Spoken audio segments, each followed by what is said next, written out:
Hey guys, Terry here. I'm mostly making cards these days, and I'm scrapbooking using scrapbooking kits. But one of my new goals is I want to get into mixed media. I've been watching videos from it's called Hip Kit Club, and they do a lot of layouts where they take a white piece of cardstock and then they put the gesso on, either gesso in clear or gesso in white, and they use a palette knife to spread that onto the page and let it dry, and it just gives your cardstock like an extra layer so that you can start putting sprays and all kinds of distress inks, or you can put ink on a block and then use that with either a paintbrush or literally just the block and spread it on the paper.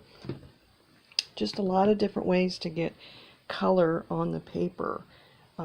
There's gelatos, which is it's a really thick crayon, and it's just another way that pigment is in a form where you can have a creamy texture to it. You can see I've bought this stuff and haven't played with much stuff. I've got acrylic paints, I've got paint brushes.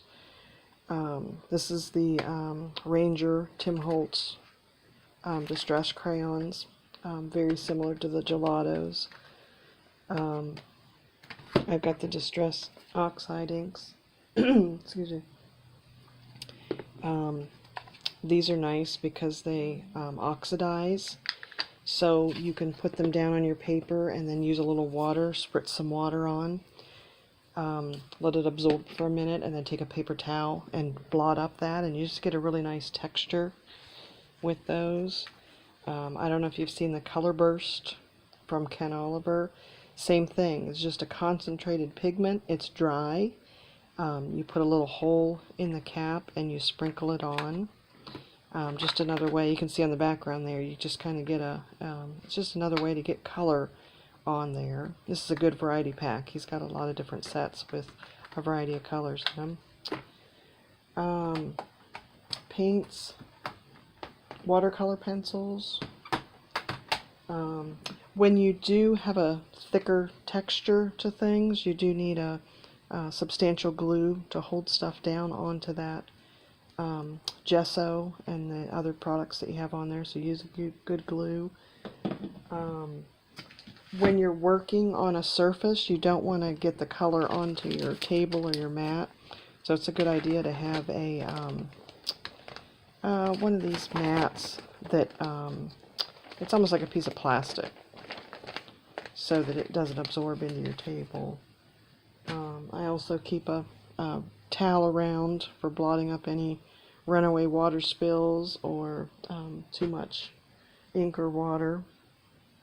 But yeah, I think I have the products. Oh, there's also a lot of stuff you can use for stencils so that you can make a pattern when you're putting that color down onto your paper. So I'm starting to collect stencils. So there's a lot of products out there. I'm trying to get ideas from other websites and YouTube videos, so I'll link to some of those that I like. And so it's just a new area that I want to start playing with product. Talk to you soon.